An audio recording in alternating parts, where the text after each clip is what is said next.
अस्सलामुअलैकुम। Good morning के बाद गुड आफ्टरनून हो चुका है और मेरे पाए तैयार हो चुके हैं। जैसा कि मैंने आपको बताया था कि मैंने इनको सुबह सुबह प्रेशर पे चढ़ा दिया था। इसके अंदर मैंने डाला है बौंग का गोश्त। सिर्फ पायों का वो मज़ा नहीं आता, इसमें गोश्त ज़रूर डालना होता है, ठीक है ना। बहुत ही ज़बरदस्त बनते हैं। ये देख लीजिए कितने ज़बरदस्त हैं। और ये देखिए जो आपको ऊपर से ये घी घी नज़र आ रहा है थोड़ा सा ना, ये सिर्फ पायों से निकला हुआ है, इसका अपना घी है, मैंने कोई एक्स्ट्रा घी नहीं डाला। तो आप भी ऐसे ही बनाइए क्योंकि इनके अंदर ही अपना इतना घी होता है। और थोड़ा सा गोश्त इसी तरह डाल दें। बौंग नहीं है तो कोई और गोश्त भी घर में पड़ा है तो डाल दीजिए। तो मेरे पास तो दूसरा भी पड़ा हुआ था तो मैंने वो भी डाल दिया बीच में। तो बस सब कुछ मिक्स एंड मैच होके और हल्की आग पे रख दें तो ज़बरदस्त बन जाता है। इसके अंदर मैंने एक प्याज काट के डाला था, छोटा सा टमाटर और अदरक लहसुन और साबुत गरम मसाला, नमक, मिर्च, हल्दी और बाकी जो मसाले आपको दिल करे वो बना लें और इसके अंदर डाल दें, ठीक है ना। अजवाइन ज़रूर थोड़ी सी डालें, मुझे तो अजवाइन हर चीज़ में अच्छी लगती है और मैं ज़रूर डालती हूँ। और उसके बाद प्रेशर पे रख दिया था मैंने और जब ये गल गया, पानी खुश्क हो गया तकरीबन, तो मैंने देखा कि अभी ज़रा और कसर बाकी है तो मैंने और पानी डाल दिया और इसको और गला दिया। तो जब बहुत अच्छे से गल जाए ना फिर इनका बड़ा मज़ा आता है। तो ये बड़े शानदार से गल गए हैं और ये देखिए देखने में भी अच्छे लग रहे हैं और ज़बरदस्त है खाने में भी। और उसके बाद जब मैंने चखा तो मुझे लगा थोड़ा सा नमक कम है तो मैंने थोड़ा सा नमक, चाट मसाला और थोड़ी सी काली मिर्च भी डाल दी है। तो अब ये परफेक्ट है, बहुत ज़बरदस्त हैं। और हरा धनिया नहीं था, नहीं तो मैं ऊपर छिड़क देती। तो हमने तो साइड पे हरी मिर्चें ही रख दी हैं। हमने कहा चलो जी कोई नहीं। और बाकी ये जो पीछे आपको नज़र आ रहे हैं ना, ये कीनू के दरख्त से गिरे थे, अपने घरेलू हैं, तो मैंने ये भी सजा दिए। और ये पेठा कद्दू जो है ना, ये भी घर का है, ये बहन ने ला के दिए उनके फार्म हाउस का। तो अपने घर की चीज़ें बहुत अच्छी होती हैं। घर के खाने हो गए, घर के कद्दू हो गए, घर के कीनू हो गए, घर के प्लांट्स हो गए, घर की घास हो गई। और सुबह इतनी गर्मी थी कि मुझसे बाहर आया नहीं जा रहा था। गर्मी तो अब भी है, लेकिन हो क्या रहा है कि बादल आ रहे हैं। सुना है कि पिंडी में तो बड़ी शदीद बारिश हुई है। तो अब ये भी लॉन मूविंग हुई है। ये देखिए कितना ज़बरदस्त समा है और ख़ूबसूरत जो है ना सारा कुछ नज़र आ रहा है, साफ़ सुथरा। और बादल्स भी आपको दिखा दूँ। फूल मेरे सिर्फ कासिया नडोसा में ये रह गए हैं। इसकी मैंने कटिंग की थी जो कि अभी जो है ना माली यहाँ से साफ़ करके ले गया है। मैंने खुद ही कटिंग की थी, कहता था कि यहाँ पर धूप नहीं आती और ये जो लॉन है ना इसकी घास कुछ ज़्यादा अच्छी नहीं हो रही। लेकिन मुझे ये पौधे बहुत पसंद है और मेरा दिल दुखता है कि इनको मैं काटूं, लेकिन फिर कभी ना कभी काटने तो होते हैं क्योंकि इनकी ग्रोथ के लिए ही सब अच्छा है। और ये देखिए बादल्स आ गए हैं कितने सारे और सूरज छुप गया है। लगता है कि यहाँ भी अब बारिश होने वाली है। लाहौर में भी, पिंडी में बहुत शदीद बारिश हुई है और वो देखिए दो परिंदे भी उड़ रहे हैं आसमानों में और बहुत ही अच्छा लग रहा है। साफ़ सुथरा समा है। ख़ास तौर पे जब ये कटिंग होती है तो उसके बाद ना समा बड़ा खूबसूरत हो जाता है और समा यहाँ भी बड़ा खूबसूरत है। ये जो मेरे कीनूज़ हैं ये दिन ब दिन बढ़ रहे हैं और मैं यही आपको दिखाती रहती हूँ क्योंकि मेरे पास यही कुछ है दिखाने को। बाकी ये है कि मैं सुबह की उठी हुई हूँ और बस अपने सारे काम हो गए हैं। अब्बू को मैंने पाए डाल के दे दिए हैं कटोरे में। मैंने कहा कि उसके अंदर रोटी डुबो के रख दें और फिर खाएँ उसको। तो पायों में इसी तरह खाएं तो बहुत मज़ा आता है। ख़ास तौर पे बुज़ुर्गों के लिए और नरम हो जाते हैं। और बाकी ये प्लांट्स भी अच्छे हुए हैं। ये देखिए यहाँ पर हमने कोई छिलके डाले हुए हैं, किसके जी, अंडों के। और वो है सीमी क्या हाल है तुम्हारा?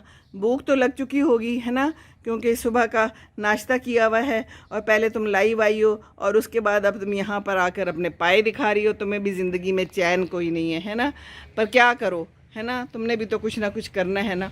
ज़िंदगी का मसरफ़ कोई ना कोई बनाना है तो अच्छा है। लोग तुम्हें प्यार देते हैं, लोग तुम्हें रोज़ सलाम दुआ देते हैं, रोज़ तुम्हें दुआएँ मिलती हैं, तो इससे कोई अच्छी बात तो है ही नहीं, है ना। जी हाँ, तो सीमी खुश है तो खुश ही रखना चाहिए, एक दूसरे को खुश रहो और सबको खुश रखो। That is the motto of the life I think and should be, है ना। तो चलें जी, अब हम भी पाए खाते हैं और आप लोग भी बनाएं। अगर पड़े हुए हैं ईद के तो इस्तेमाल कीजिए और मैं तो पाए ज़रूर रखती हूँ क्योंकि मुझे पाए बहुत पसंद हैं और अब्बू को बहुत पसंद है। एक्चुअली अब्बू की खातिर मैं ये काम करती हूँ। वजी को भी पसंद है लेकिन वजी तो अभी नहीं है, आ जाएंगी परसों, भी उनका फ़ोन आया था तो इंशाअल्लाह ताला पाए उनको भी पसंद है। तो पाए एक दफ़ा बन जाए ना तो ये फिर इनको पाए लग जाते हैं, इनको पाँव लग जाते हैं, फिर ये जो है ना चलते चले जाते हैं, चलते चले जाते हैं। तो ये फिर 2-3 दिन तक चलेंगे क्योंकि थोड़े से ज़्यादा बन जाते हैं और पानी कम हो जाए तो पानी हम बीच में और डाल लेते हैं है ना मज़ेदार बात। जी हाँ, तो ये तो सारा कुछ होना चाहिए ना ज़िंदगी में, और अगर और ज़्यादा पानी डाल दें तो हम सायों को भी दे सकते हैं, है ना। तो बस ये है ज़िंदगानी, और ये हमारे हैं परिंदे, और ये है हमारा घर, और वही पत्ते और वही फूल, और ये दरख्त बहुत तेज़ी से बढ़ गया। ये देखिए पिछले साल ये दरख्त यहाँ तक था।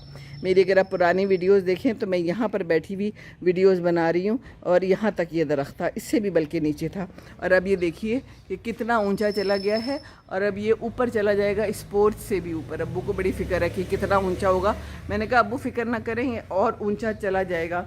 और ये गुलाबी फूल भी झांक रहे हैं, भी प्यारे लग रहे हैं ना। तो बस ये खूबसूरतियाँ आप लोगों ने ख़ुद पैदा करनी है अपनी ज़िंदगी में, और ख़ुद ही पैदा करनी पड़ती हैं, और अपना साथ भी ख़ुद ही देना पड़ता है, ठीक है ना। तो चलें जी, हम अब ये पाए अंदर लेके जाते हैं और इनको हम नोश फरमाते हैं, और आप भी ख़यालात में इनको नोश फरमा लें। वैसे ये है बड़े मज़ेदार, सचमुच शक्ल से भी कई दफ़ा ना पता चल जाता है अकल का वाह जी वाह, क्या पते की बात की है मैंने, है ना। इंसानों की भी कई दफ़ा शक्ल से अकल का पता चल जाता है, पर कभी कभी पता नहीं भी चलता। जब वो बोलते हैं ना तो फिर समझ आती है कि ये शक्ल जो है ना, इसका कोई फ़ायदा नहीं है इसी तरह कई दफ़ा ये खाने भी बोलते हैं, ये पाए भी बोलेंगे। अब जब मैं खाऊंगी तो फिर पता चलेगा। शक्ल से तो ठीक लग रहे हैं, थोड़ा सा तो मैंने चक्का था, ठीक थे। बहरहाल दिस इज़ लाइफ। और वो एक बिल्ली आ गई, जल्दी से दिखा दूँ आपको इससे पहले कि वो चली जाए। नज़र आ रही है? पता नहीं क्या कर रही है एक मज़ेदार बात सुना ही दूँ आपको, हैं जी। वो ये है कि यहाँ पर लॉन वॉर्मिंग हो रही थी ना, अभी अब्बू अंदर गए हैं, तो वो उसने बड़ी शानदार किस्म की यहाँ से घास इकट्ठी की मालीन ना। तो मैंने कहा अब्बू ये घास तो बड़ी अच्छी है। कहते हैं हाँ ये तो किसी बकरी को खिलानी चाहिए, बकरी जो है तो वो खुश हो जाएगी। मैंने कहा जी अब्बू बकरी पाल लेनी चाहिए फिर तो, है ना। तो कहते हैं कि हाँ, वो फ़ारसी का एक मुहावरा है जो उन्होंने बोला, मुझे अब याद नहीं है। कहने लगे कि कोई मसला नहीं है ज़िंदगानी में तो बकरी पाल लो तो मैंने कहा अब्बू लोग कुत्ते बिल्लियाँ भी तो पालते हैं। कहते हैं बड़ा गलत करते हैं, बड़ा मुश्किल काम है उनको तो पालना। तो ये तो फिर बिल्कुल ऐसी है ना जैसे एक बच्चे को पालना हो, है ना। उसको खाने का ख्याल रखना है, उसके पीने का ख्याल रखना है, उसकी गंद बला का ख्याल रखना है, भाई बड़ा मुश्किल है। हाँ जी, हमने तो बच्चे पाल लिए और उनको भेज दिए अपने अपने घरों में, अपने आप को खुद ही देखें और ख़ुद ही संभालें जी, ठीक है ना। तो हम तो अपने पाए संभालने लगे और खाने लगे हैं, और पीछे से अब्बू की आवाज़ आ रही है, वो शान को आवाज़ दे रहे हैं।